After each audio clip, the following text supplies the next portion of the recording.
question, what do you, what can we expect? Look, at multilateral events, we will, obviously the Chinese are there and we are there. It is likely that there would be a conversation between us. Bilaterally, I mean, since Galwan happened, we've had one visit by Mr. Wang Yi to India. But I think the main mechanisms, we have a mechanism called WMCC, and we have a mechanism called Senior High-Level Commanders Meeting. One is a kind of military-led with MEA in it, the other is MEA-led with military in it. These mechanisms continue to do the work, because at the end of the day, disengagement is a very detailed process. It's not something which is a kind of obviously you have to have a leadership level buy-in, but the details of it have to be worked out by people on the ground. So I think all of this would continue to happen. Kavita. Sir good morning, मैं कविता जोशी हूँ sir, Haribhoomi newspaper से। Sir मेरा सवाल ये है, अभी आपने अपने ओपनिंग रिमार्क्स में 2 चीज़ों की बात की थी अपने नेबरहुड के लिए, जो नेबरिंग कंट्रीज़ हैं इंडिया के। एक तो आपने कहा कि स्ट्रेटजिक क्लैरिटी, और एक आपने कहा स्ट्रेटेजिक कम्युनिकेशन इंडिया का बहुत ही साउंड हुआ है।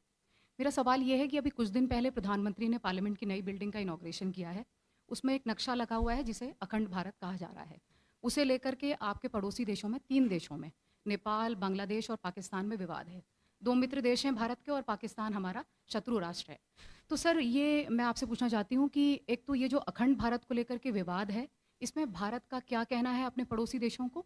और जैसे कि कल नेपाल के प्रधानमंत्री ने वहाँ की पार्लियामेंट में ये कहा है कि मैंने ये मुद्दा अपनी भारत यात्रा के दौरान उठाया था, जिसके जवाब में मुझे भारतीय पक्ष ने ये कहा है कि ये राजनीतिक नक्शा नहीं है, ये सांस्कृतिक नक्शा है।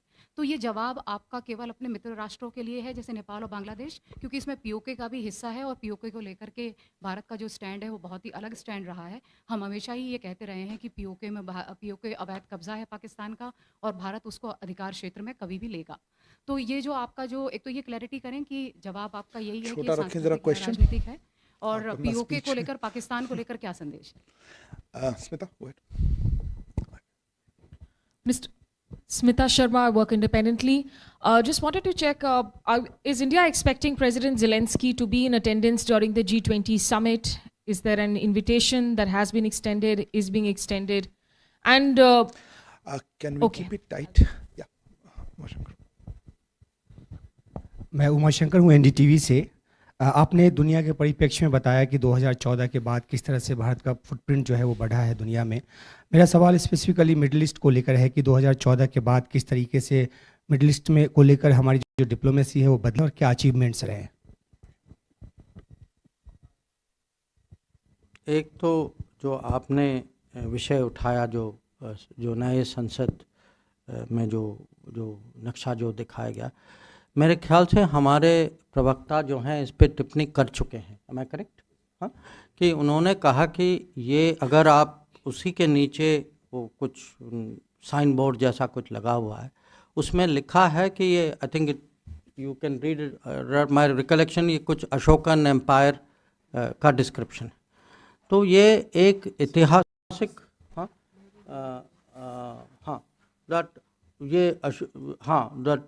जो लिखा है, it says it depicts the spread of the Ashokan empire and the idea of responsible and people oriented governance that he adopted.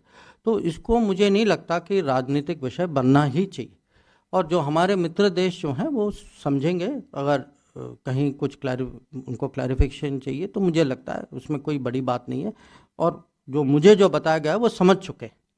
अब पाकिस्तान का तो आप छोड़ ही दीजिए, क्योंकि पीओके में जो है हमारा स्टैंड बहुत क्लियर है, और हम ये खाली सरकार का स्टैंड नहीं है, पूरे देश का स्टैंड है, पार्लियामेंट का स्टैंड। तो उसमें माने पार्लियामेंट का स्टैंड है, तो उसमें कोई चेंज करने की माने पॉसिबिलिटी है ही नहीं। जो your question Zelensky and G20, no, look, in our view, G20 participation is for members of G20 and for the countries and organizations who we have invited to the G20. And that list we had declared as soon as we assume the presidency of the G20. So it is not something, that we have reviewed, and it is not something, very honestly, which we have discussed with anybody.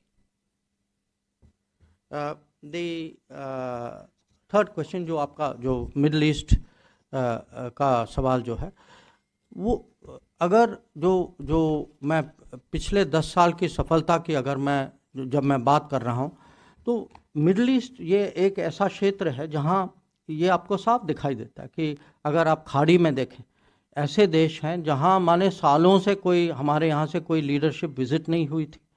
हाँ, और जो हमारे लिए एक किस्म से हमारे लोग वहाँ सर्विस करने जाते थे और वहाँ से हम लोग पेट्रोल खरीदते थे, तेल खरीदते थे। तो पिछले 10 साल में जो परिवर्तन जो आया है कि पॉलिटिकल लेवल में एक तो एंगेजमेंट बढ़ी है, बहुत कंफर्ट है हमारे। अब अगर आज हम दुनिया में देख के अपने मन में सोचते हैं कि कहाँ देश हैं जो हमें सपोर्ट करते हैं, उसमें से बहुत सारे देश जो हैं वो मिडल ईस्ट के देश।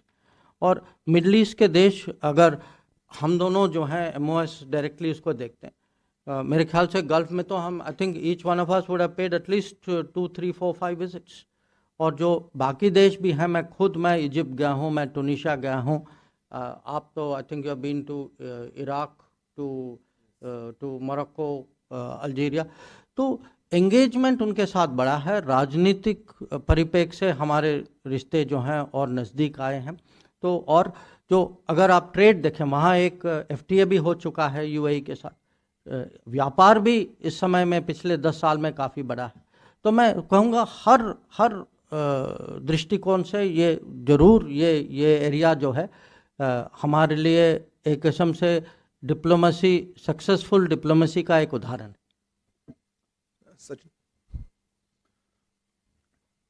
Good morning. This is Sachin from the Times of India. Yeah, Minister, I just want to draw your attention to this press conference which was done by former Prime Minister Manmohan Singh, I think in early 2014. And he was asked a question about what was his biggest achievement as the Prime Minister. So he said that the end of the nuclear apartheid in the form of the nuclear deal with against India in the form of the nuclear deal with the US was his best moment as Prime Minister. So I was just wondering if you would like to pinpoint something, as Prime Minister Modi's own best moment or the government's own best moment or a standout achievement in terms of foreign policy. And just as a follow-up to that, since we've already listed all the achievements which are quite impressive, I just want to ask you if there's any regret or disappointment about something that you could have achieved and it did not happen in the past nine years. For example, India's bid to become a membership, to get a membership of the Nuclear Suppliers Group. I mean, we are here to hear the fact that it did not happen. Not the I told Smita one question, you asked 5. So, I think you are. Please. Thank you. Yeah. Madhurendu. Sir, मैं Madhurendra news nation से। मेरा सवाल LSE को ही लेकर है। आज से एक हफ्ते बाद गलवान की घटना के 3 साल पूरे हो रहे हैं। पिछले 3 सालों से अगर देखा जाए तो एक बड़ा विवाद और नैरेटिव के तौर पे पब्लिक माइंडसेट में रहा है कि क्या चीन ने हमारी ज़मीन पर कब्जा किया है या नहीं किया है। उस पर मैं चाहूँगा आपका स्पष्टीकरण, ये जानते हुए कि 2 पॉइंट पर डिसएग्रीमेंट हुआ है, 2 पॉइंट पर अभी निगोशिएशंस चल रहे हैं। और एक छोटा दूसरा सवाल है बिल्कुल नहीं, सॉरी, कि पब्लिक आउटरीच आज से शुरू हो रहा है आपका, तो क्या 5 उपलब्धियों को लेकर पब्लिक के बीच आप जा रहे हैं? करो, आपका टाइम अगर आप कम कर एक रहे हो। सवाल से ज़्यादा भी पूछेंगे, मैं एक ही का उत्तर Aditya. Minister Jaishankar, Aditya Raj call from TV9 Network. In the last 9 years, we've seen a paradigm shift in Kashmir policy of the government of India. We've seen Article 370 abrogation and a lot of steps. Recently concluded successful G20 event. How do you see this? How do you see this? And do you think this is a turning point on how the global community and the international diaspora and several others, especially the West, sees Kashmir from a different lens? Because you just spoke about changing narratives and India actually shaping the narratives. So how important is this visit? Keep it short. Okay. Yeah, thank you so much. So let me start with Sachin. Look, you said that Dr. Manmohan Singh at the end of his tenure said what he said. Prime Minister Modi has a long way to go in his tenure. So I'm sure as and when that arises, he will say what he has to say, but I don't think that's going to happen anytime soon. But if you were to ask me, at this point of time, 9 years into Modi government, what are all the changes? I think in a way I tried to project that, I tried to project, frankly, a more self-assured country with a lot of changes happening, which is contributing more, which is caring more for its own people, people at home and people abroad, and which is communicating all of this very effectively with the rest of the world. So it isn't a single account and a single achievement in a way. I think there's been really very broad progress across multiple fields. And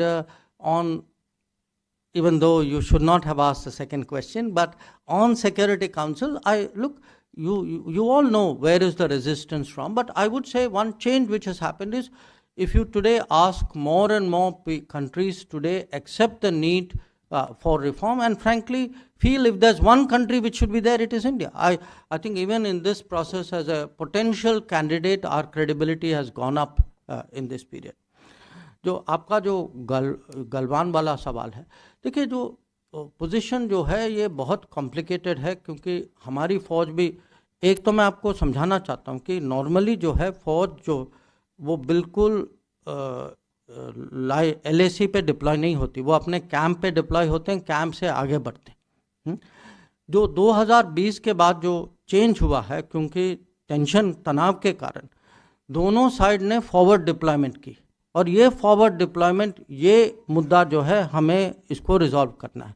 तो ये जो जिस तरीके से आपने ये प्रश्न पूछा कि ज़मीन का है या नहीं है, वो इशू नहीं है, इशू फॉरवर्ड डिप्लॉयमेंट का है कि दोनों लोग बहुत एक दूसरे के बहुत नज़दीक फॉरवर्ड डिप्लॉयमेंट कर रहे हैं, और उसके कारण ये तनाव माने कहीं हिंसा की तरफ जा सकता है, जैसे आपने गलवान में देखा था। जो आपका सवाल जो है अनुच्छेद 370 वाला, on Kashmir,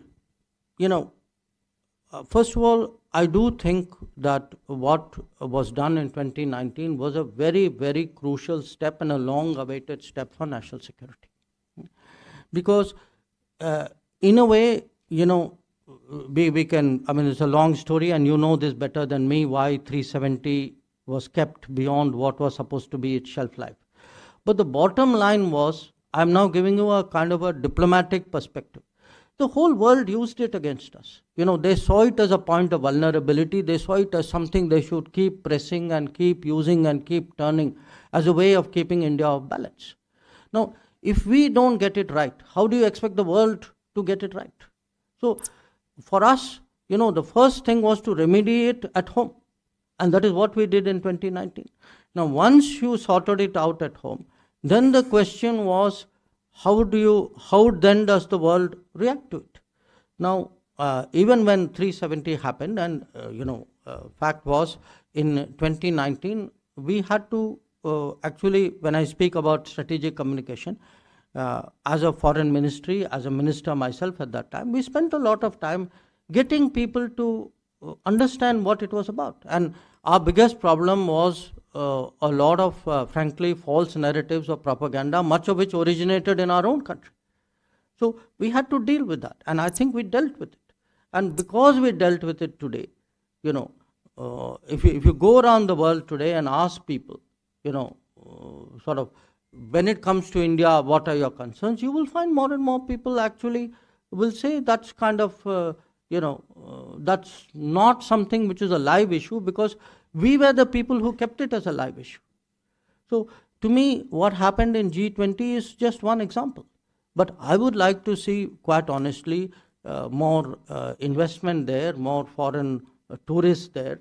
I see no reason why Jammu and Kashmir should be denied the benefits not only of development, but of globalization that the rest of India has experienced.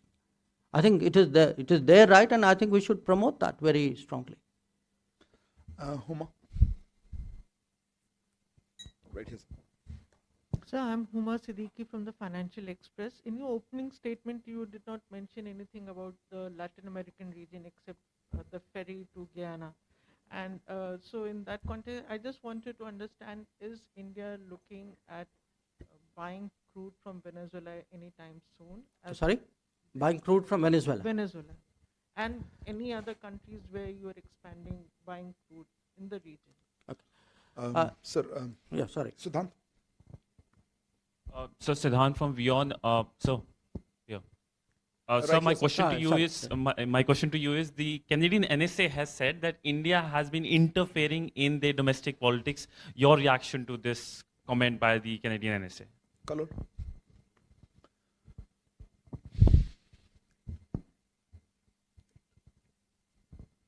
Kalol from the Hindu, sir. Sir, one of your first policies, one of the first policies of the Modi government was the Act East policy. Today, we see what's happening in Manipur.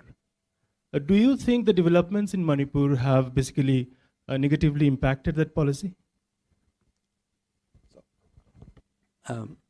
So,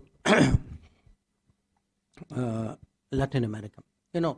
I didn't mention many regions, and I would not in any way like you or anybody else to think we are less invested in that region simply because there was no explicit remark by me.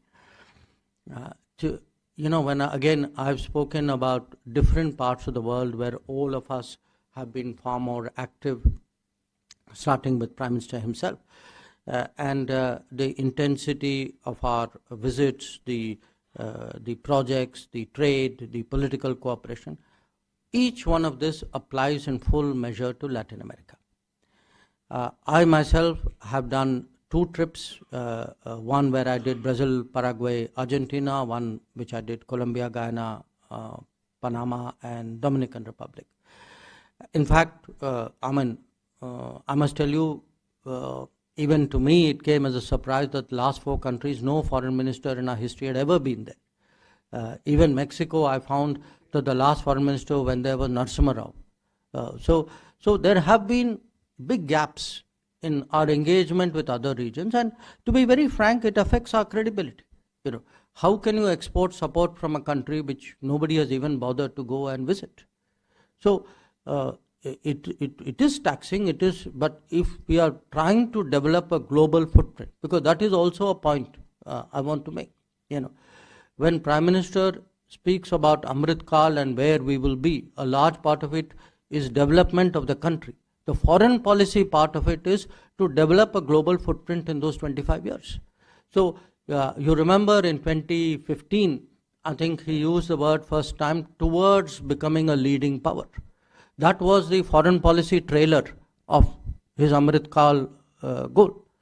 So we today want to be much more, and Meenakshi ji I think has made multiple trips as well to Latin America. So our idea really is to see, we would not, I cannot say we would like to cover every country in the world, but we would certainly like to cover as many countries at a ministerial level. The 4 of us need to do as much as we can, and we are working very hard at it. But if you look at the progress in it, today our trade with Latin America is coming close to $50 billion.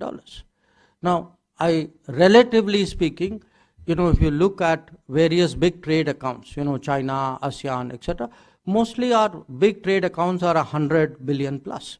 So already, there is a big push, and when you go there, I took a business delegation as well with me. I see great deal of interest in Indian business in being out there. Specifically oil imports. Look, Venezuela, first of all, Venezuela had its own complications because there were secondary sanctions, and the oil importing companies take their own call when it comes to secondary sanctions. But Latin America, I know our investments in Brazil have increased. When I was there, in fact, an expanded agreement was signed. There are a lot of new finds in Latin America. I think there's a lot of interest in looking at that. Your question, Siddhant, about the Canadian NSA's remark. I was, what shall I say? Okay. The phrase which came to my mind was actually a Hindi phrase, which was Ulta Chor Kotwal Ko Dante. If anybody has a complaint, we have a complaint about Canada. What I said earlier, the space that they're giving to Khalistanis and to violent extremists. So I was very perplexed by what I heard. The Act East, look, what has happened with the East, and again, my colleague Dr. Ranjan would bear me out. He is himself from Manipur. I mean, where Act East is concerned, in the last 9 years, there's been an upgrade in the sense there have been deeper investments, more projects. We do much more on security. Earlier on, the focus was, let's do mainly economics. I think connectivity, security, deeper people-to-people collaboration, stronger political collaboration, I think these have been the new facets, really, which have been added in the last 9 years. I think what is happening in Manipur is largely an issue of Manipur, and I think in that part of the world people do understand that. So I would not really mix apples and oranges here. I think the Act East policy, the progress of the Act East policy, which has been quite considerable in the 9 years, I think will continue, and hopefully the situation in Manipur will also ameliorate.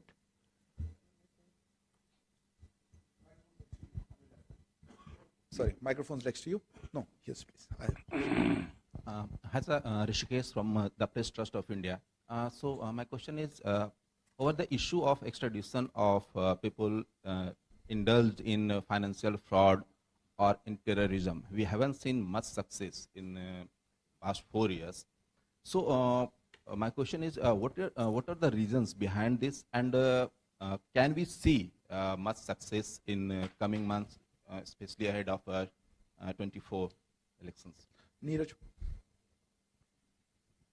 Sir, Neeraj हूँ news 18 India से। आपने कहा कि भारत और चीन के बीच LAC मसले के बाद फॉरवर्ड डिप्लॉयमेंट का मसला है, और राहुल गांधी के बारे में आपने ये भी कहा कि उन्हें घरेलू मोर्चे पर अपनी बात रखनी चाहिए, न कि विदेश की धरती पर। वो बार बार घरेलू मोर्चे पर एक बात कहते हैं कि चीन ने भारत के एक बड़े भूभाग पर कब्जा कर लिया है।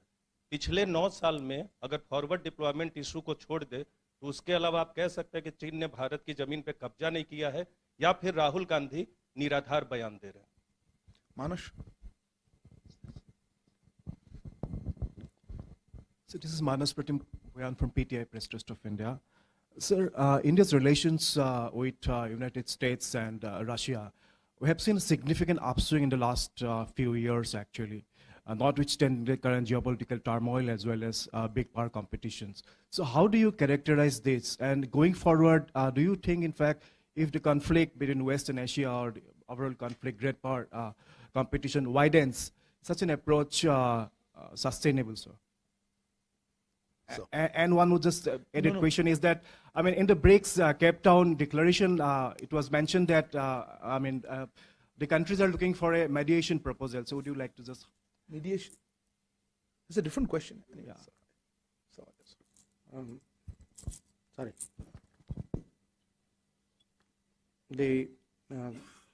The first question, जो आपका जो extradition वाला question जो था, no, there are pending extradition requests with many countries.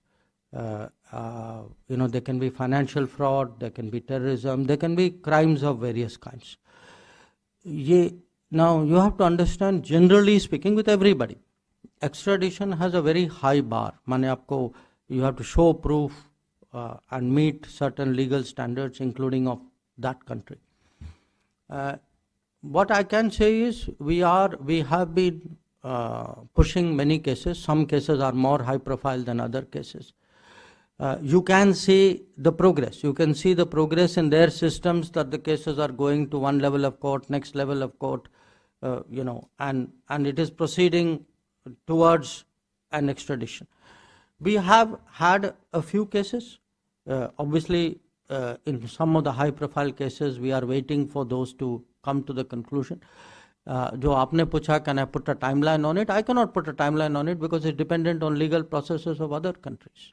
But what I can say is we will spare no effort in this direction. And, again, a lot of this extradition is routed through, because the actual extradition process, the documents, etc., are all done by us. I mean, it's obviously the concerned agency or the ministry here, but MEA is very much involved in it, and we are giving it our fullest effort. जो आपका दूसरा सवाल, ये आपका जो सवाल जो था चीन के बारे में, देखिए राहुल गांधी जी जो हैं बहुत सारी चीज़ें कहती हैं, और मैं मानता हूँ राजनीति में लोग कहते हैं। अब उन्होंने ये भी कहा कि देखिए वो पंगोंग त्सो में पुल बना है। अब पुल बना है तो वो ऐसी जगह बना है जो चीन ने 1962 में कब्जा किया था। तो फिर कुछ लोग कांग्रेस पार्टी से कहने लगे कि आपके अरुणाचल में एक मॉडल विलेज बना है। अगर आप देखें पार्लियामेंट के रिकॉर्ड देखें, ये जगह लोंगजू जो है चाइना ने 1959 में कब्जा किया था। तो कुछ देखिए, चाइना जो है 1950 से भारत के ज़मीन पे कब्जा कर चुका है। मेन पॉइंट है कि जो LAC में जो है, LAC की पेट्रोलिंग होती, हम लोग जो हैं पेट्रोलिंग बेस, हमारी फौज जो है पेट्रोलिंग बेस से निकल कर पेट्रोलिंग करके बेस पे वापस चले जाती। 2020 के बाद ये नहीं हुआ, क्योंकि जब उन्होंने वो 2 अग्रीमेंट 93 और 96 अग्रीमेंट्स का उल्लंघन करके बहुत बड़ी मात्रा में फौज लाए, तो पेट्रोलिंग करके वापस जाना के बजाय हमें फॉरवर्ड डिप्लॉयमेंट करना पड़ा। अभी जो प्रॉब्लम क्या है, फॉरवर्ड डिप्लॉयमेंट की प्रॉब्लम है कि हम दोनों फॉरवर्ड डिप्लॉयड हैं, और फॉरवर्ड डिप्लॉयमेंट जैसे मैंने इनको समझाई उसी से तो टेंशन पैदा होता है। जो sorry India US, India, India US has really come a long way, and there are many reasons for it. Each reason is a solid reason in itself. You can look in this period size of the community growth. You can look at the technology part of the relationship. You can look at the trade of the relationship. You can look at the political convergence that we have, and you can look at the strategic interest. So I think there's a very compelling case for stronger and stronger India-US relations bilaterally, in the Quad, in I2U2, and maybe in other formats also. Now, we are, in this business, we all know each other, we all know what the interests of our countries are, what their relationship with other countries are. I take all that into account. Now, because US has some tension or contradiction or problem with some other country, why should I let go of my interest? I am building American relationship in my interest. If they have a problem with somebody else, they have a problem. In fact, who knows, maybe sometimes the problem may even help me to advance my interest. So, Naveen. Hello, sir. Naveen Kapoor from ANI. Sir, can you give us a sense of status of India-Afghanistan relations? Any kind of, beginning of engagement, minimal engagement with them? Can you just throw a light on that? Maha.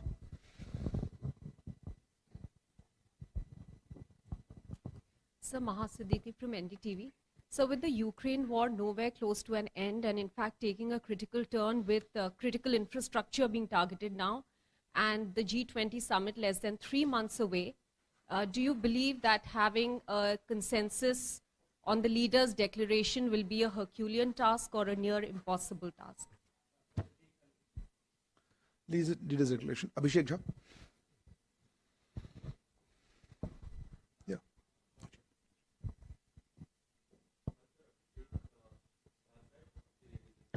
Microphone's not closer, please.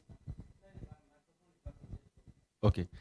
Sorry, sir. Abhishek Jha from CNN News18. My question is regarding Congress leader Rahul Gandhi's recent visit to USA. He is reportedly visited White House, and he has had a meeting also with somebody. In which capacity Rahul Gandhi is met people in White House, and also him, no? And also was MEA aware of his upcoming visit to White House? Sir.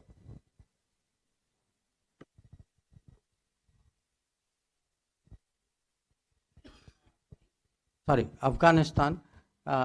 Look, we have a technical, we pulled back the India-based diplomats and staff after Taliban took control of Kabul. Because at that time we had legitimate security concerns. A lot of other countries also did it. With the passage of time, we have sent back a technical team to to the embassy. They have been there for some time. And their job is essentially, in a sense, to monitor the situation and to see how we can support the Afghan people in their hour of need, you can say, in a manner. Because they have, I mean, this is a country which had vaccine shortage, it had wheat shortage, it had medicine shortage, it had, there are projects there which will get into difficulty in the passage of time. So the focus right now in Afghanistan is less, I would say, political. It is more like helping the Afghan people, because the Afghan people are people with whom we have a historical connect. So that is really the current state of the situation. The second question, your question about G20. Look, I remember last year, there were a lot of challenges in getting the final G20 declaration did, and I, in fact, commended even then the Indonesian presidency for making that big effort and getting the Bali declaration. But I would also share with you that even at that time, a lot of us worked alongside with Indonesia. Obviously Indonesia was the chair, but we were part of a troika, and there were some countries who were not even members of troika, but who had an interest in the matter, and all of us put our collective energies together in that regard. If my memory serves me right, last year, in fact, in September, I went to Moscow, and one of the main reasons I went to Moscow at that time was really to discuss this with my Russian counterpart. So this year, we are endeavoring to find a common landing point. There are differences of opinion even about what was agreed to in Bali last year. So how do we handle it? It's very hard for me. I mean, diplomats are still working at it. So I don't want to predict, I don't want to in a way give too much details. I mean, I accept your point that it's a challenge, but diplomacy is a business for optimistic people. So so I think it's something that we would look at. And that last question which you asked, I can't believe you are serious, but I mean, look, if Rahul Gandhi goes somewhere, I mean, that is Rahul Gandhi's call. So, why would I have to get involved in it at all? So I don't even know, frankly, what he did or what he didn't do in respect of what you said. Please. Afternoon, sir. Rishabh from Times Now. So enough of Rahul Gandhi US visit. Our Prime Minister is visiting. Thank you very much. Prime Minister is visiting US next week, coming weeks. What will be on table, and is Prime Minister also visiting any other country around a US visit? Swazini. So Hasini Heather from The Hindu. I wanted to ask External Affairs Minister on the subject of Kulbhushan Jadhav, a former naval commander who is in prison in Pakistan, as well as the 8 former naval officers in prison in Qatar. The question really is, it's been nearly a year since the Qatar incident happened. It's been several years since Kulbhushan Jadhav remains in prison in Pakistan. Has the government given up on diplomatic options in order to have these Indians brought home safely? I refer not just to discussions at high levels, but also to creative options we've seen in the past in the Cold War between the US and Russia, for example, of exchange of prisoners. Thank you. Yeah, please. I know there are lots of hands, but I'm sorry, we have limited time. Hi, sir. I'm Siddhant from CNN News 18. So my question is regarding the recent US Congressional Committee report, which deals with China-related issues. And the report recommends strengthening NATO plus by including India. I want to know your position. So the first question was Prime Minister's visit. What are your expectations? My sense is that you will get usually a prime ministerial visit is an occasion really for both countries to focus on, of course, intensifying the relationship or the cooperation. And if there are the tendency is normally to pick a few issues and focus, prioritize on them. Foreign Secretary has just come back yesterday night from US, and he held some discussions there.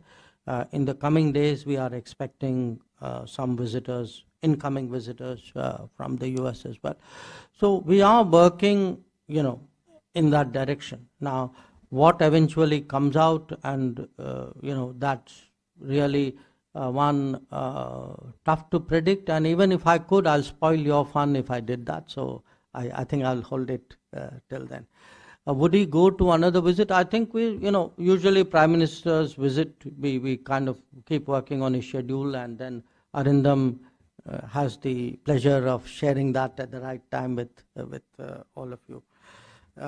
Suhasini, your question about Kulbhushan Yadav and the Qatar case. They're very different cases, first of all. I mean, in the case of Kulbhushan Yadav, our view was that he was kidnapped by the Pakistanis, and he's been held in violation of a judgment of the ICJ.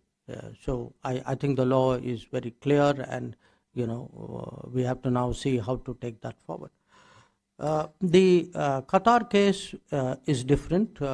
My understanding is that there have been 3 hearings so far. I think a 4th one is due sometime later this month. Even the full nature of the charges are not entirely clear to us.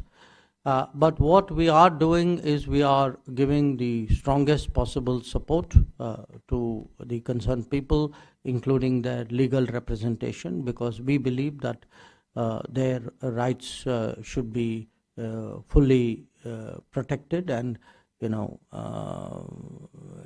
a situation like this, I think they are entitled to strongest possible support. Now, your question, will there be any diplomacy around it? Look, I never rule that out. I mean, I even as a general proposition, because as I said, a large part of our outlook today is really, if Indian citizens are in difficulties of any kind, and these are 2 very exceptional situations, the sort of, I would say it is in the DNA of this government that we should do whatever we can, whether they are Indian students, which was your question, or Indian military officers, or just anybody else, or people in the Gulf who often face charges. The third question on the congressional committee recommending NATO plus, one of the challenges of a changing world is how do you get people to accept and adjust to those changes.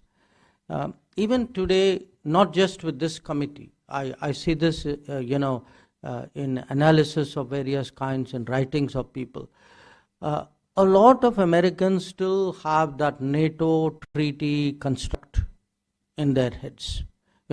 So any situation they deal with, they use that like it seems almost like that's the only sort of template with which, or only viewpoint with which they look at the world. The reality is that is not a template that applies to India. So I must say a lot of it is actually outside the administration. The administration understands this very, very well. So we have a situation where actually in many areas the administration has been very forthright, very understanding, very cooperative. And sometimes people mean well. I mean, in this case, I think they mean well. They really want to signal saying, let's do more with India. It's just they use a terminology because that is what is in their habit.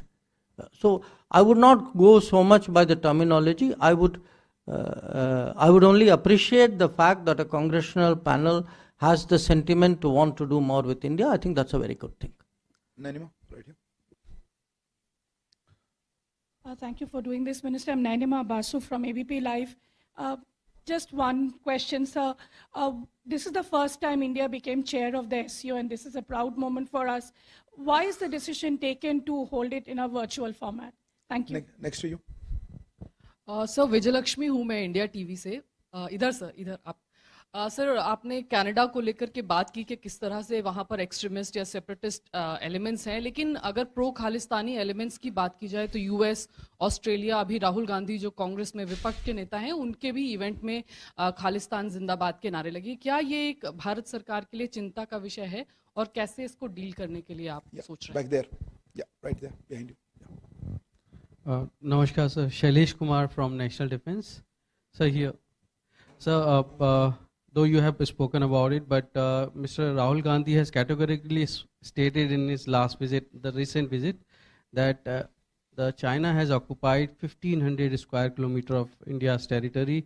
That is equal to the size of Delhi. This is not the first time he said earlier too. And since you said that it's not a territory issue, it's a forward movement issue. A, keep it small, and B, I think Minister just answered this question. Is this a matter of concern as the election? It's an election year, so can this escalate to any kind of military conflict if it is not resolved diplomatically? I think you understand the question. Thank you.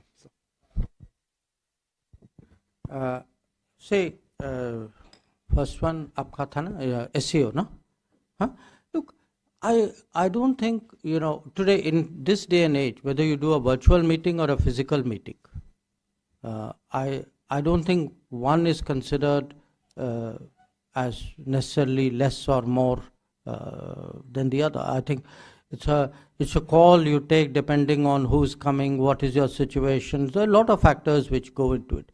So I would not like you to in any way think that this detracts from our seriousness and from our commitment to the SEO. I think our SEO presidency has a lot of achievements to show for it, and I assure you when the virtual summit takes place, you will see that in full flow. जो दूसरा सवाल जो था वो खालिस्तान वाला जो था,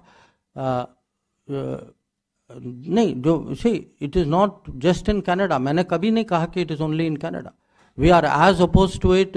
Many of you have heard me criticize, the UK authorities for the lack of protection to the High Commission when Khalistani supporters took down our flag. We had some issues in Australia as well. So our point is this: look, they are a very small minority. We do not believe that they represent sort of any significant body of opinion. Our plea to these governments is, look, please understand, these are marginal elements, they are extremist elements, they're not good for you, they're not good for us, they're not good for the relationship. It's not a message limited to Canada. Canada came up because you people raised it and because certain things have happened recently in Canada. So if it was not Canada, if it had happened somewhere else, I would honestly say the same thing. The last issue. I mean, look, if you're talking territory, I have a problem with 38,000 square kilometers of territory. People make out as though something is happening now. I mean, it has been happening for a period of time, and we need to focus on what our border infrastructure is. How do we deploy our military? How do we maintain that deployment out there? And a lot of our forward deployment problems are because border was so badly neglected. I don't want to go into those famous statements that our best defense is neglect of the border so that other people can't come forward. But the result was our own troops were very severely, I would say, disadvantaged when they had to respond. And today, if you look, the average border infrastructure budget till 2014 was less than 4,000 crores. Today it is 14,000 crores. If you look at road, you look at tunneling, you look at bridges, it's gone up twice, thrice, 4 times. Look at even the equipment for our military. So instead, actually, we had even people trying to build border infrastructure. You remember all those environmental problems, clearances, which earlier on became an issue. So I think there are real issues here, and you should see it in totality. This is look. I honestly feel there are certain issues where it's important for the country to have a serious debate. It's not my case, everybody should agree with me on every issue. But it should be a serious debate. It should not become a kind of a point scoring exercise, because at the end of it all, in the rest of the world, we don't look good. So, if your permission, with last round of questions, Geeta. Microphone to Geeta Mohan. Geeta Mohan from India Today. Another question on China. This is satellite images that India Today has accessed, which shows that it's the middle sector in Uttarakhand where structures have come up from the Chinese side. Now, this is about 100 structures raised over a period of 1 month, 40 kilometers away from Pulam Sumda in Uttarkashi. No, not on the Chinese side. Not on the Chinese side. Sorry? Uttarakhand, not on the Chinese side, by the Chinese forces on the Indian side in Uttarakhand, in the middle sector. 40 kilometers away from Pulam Sumda in Uttarkashi, such structures showing up in between April and May 2022. Are you aware of these structures that have come up, and what's your response? Yeah, here, please. I don't know. Sir, Ramananda Sengupta from Strat News Global. If you were to sort of set aside China, would you like to share with us what you see as a couple of major foreign policy challenges that India faces ahead, that you see as the major problems? Final, Parikshit. Sam Parikshit from CNBC. Just wanted to ask you about the Prime Minister's upcoming visit to the United States. The war, COVID has shown that supply chain is very closely linked to national security, and more than ever before. When it comes to semiconductors, we had signed an MOU during the visit of Gina Raimondo. What steps will be taken to further elevate the partnership between India and US on semiconductors? How will that play a part in the larger conversation we're having with the United States Parikshit, on critical and emerging not technologies? an interview. You know, look, I must admit I have not specifically seen what India Today has put out, but my understanding is that a lot of the infrastructure reporting has been done is with reference to the Chinese side of the LAC. That is my understanding. On the what are the largest other than China and Pakistan? See, there is in a sense you can say it's a very intangible issue, but it's actually a very important issue. And this issue is the rise of India. The rise of India in terms of our economic size. I mean, we are 5th today, we will be 3rd very soon. The influence, the globalization of people. You know, you have today a little less than 2 crore Indians who work abroad, somewhere between 1.5 to 2 crore Indians, about 1.5 to 2 crore Indians or people of Indian origin who live abroad. You have to look at challenges like technology and what it means for security. I mean, in a sense, I'm coming to his, because today your security can be breached without anybody crossing your border. So what does the rise of India mean, and how do we rise? And as I said, you know, the challenge which Prime Minister has posed to all of us is, imagine Amrit Kal, next 25 years, what will you do to achieve your goals? And for us in the field of foreign policy and national security, that is got its own issues. So we are today trying to, in a sense, build the strengths, create the capabilities within the country. These can be, that's why to me, you know, domestic changes are so important, because if you don't close the gender gap, eventually that means you will not get enough women into the workplace, which will impact not just your social growth, it will impact your economic growth as well. If you do not build the infrastructure, you know, you will not be competitive. If you do not invest in manufacturing, we will not have the deep strengths, we will be dependent on other countries. So I would define foreign policy today is, how do I set the right relationships, the optimal positioning, have the maximum number of friends, the least number of problems, and how do I accelerate national development so that in 25 years I'm well on my way to becoming a leading power.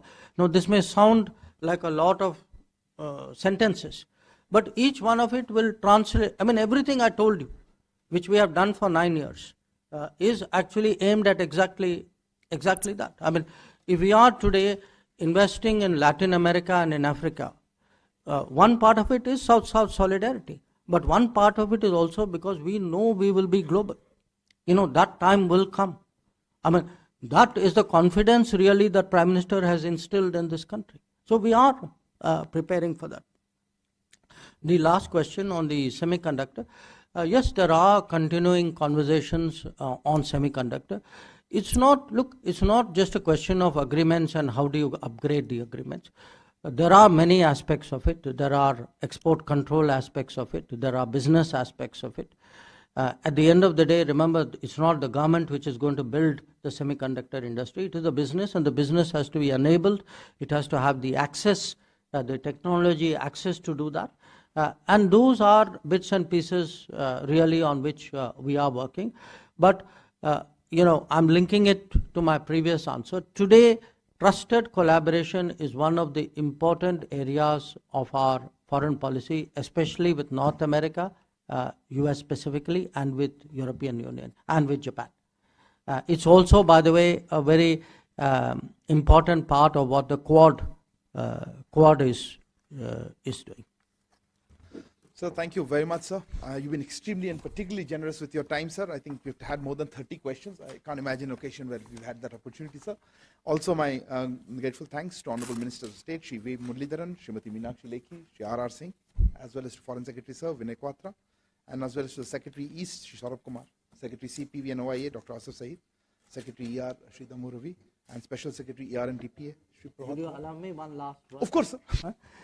Now, I look, since it's in a way a 9-year report card, and I suspect this time of the year, next year, we will probably be busy in other things. What I wanted to do was also really to take the opportunity to highlight really how strong Team MEA has been. Not just the people who are sitting on the table. You know, if you think back at these 9 years, and 2.5 of those went for COVID, we sometimes joke that other people learned work from home. In MEA, we learned live from office. So we kept MEA going through this whole period.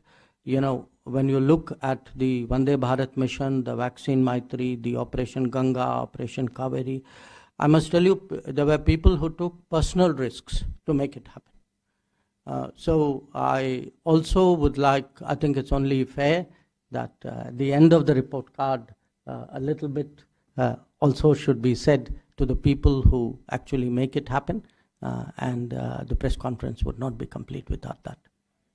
Thank you again, sir. Thank you very much to everyone. Thank you for joining.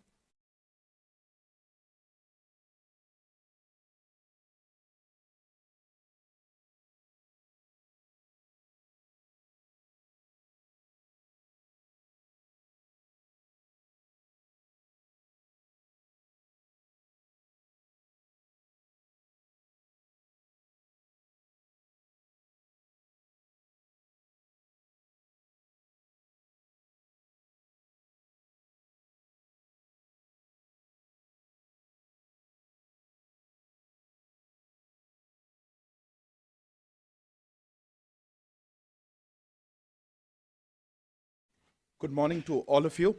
Thank you very much for joining us for this special briefing on 9 years of Modi government. We have the privilege of having with us Honorable External Affairs Minister Dr. S. Jaishankar to do the briefing on this occasion and take your questions. I'd also like to thank the presence of Honorable Ministers of State, Shri V. Muralidharan, Srimati Meenakshi Lekhi, Shri R.R. Singh, as well as Foreign Secretary Shri Vinay Quatra on the dais. I would also like to acknowledge the presence of Secretary East, Saurabh Kumar, Secretary CPV and OIA, Dr. Asif Saeed, Secretary External Relations, Economic Relations, Shri Dammu Ravi, as well as Special Secretary ER and DPA, Shri Prabhat Kumar. So may I request you to make opening remarks, after which we'll take. You can do it from there also, so as convenient. So.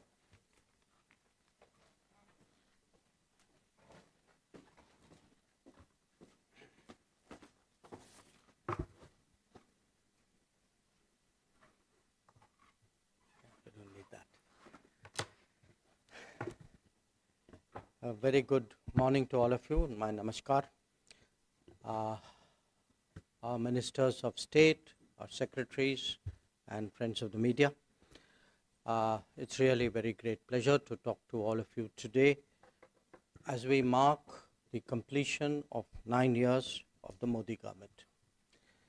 I think most of you would not dispute that among the many areas where there's been a significant transformation, foreign policy would surely be among them.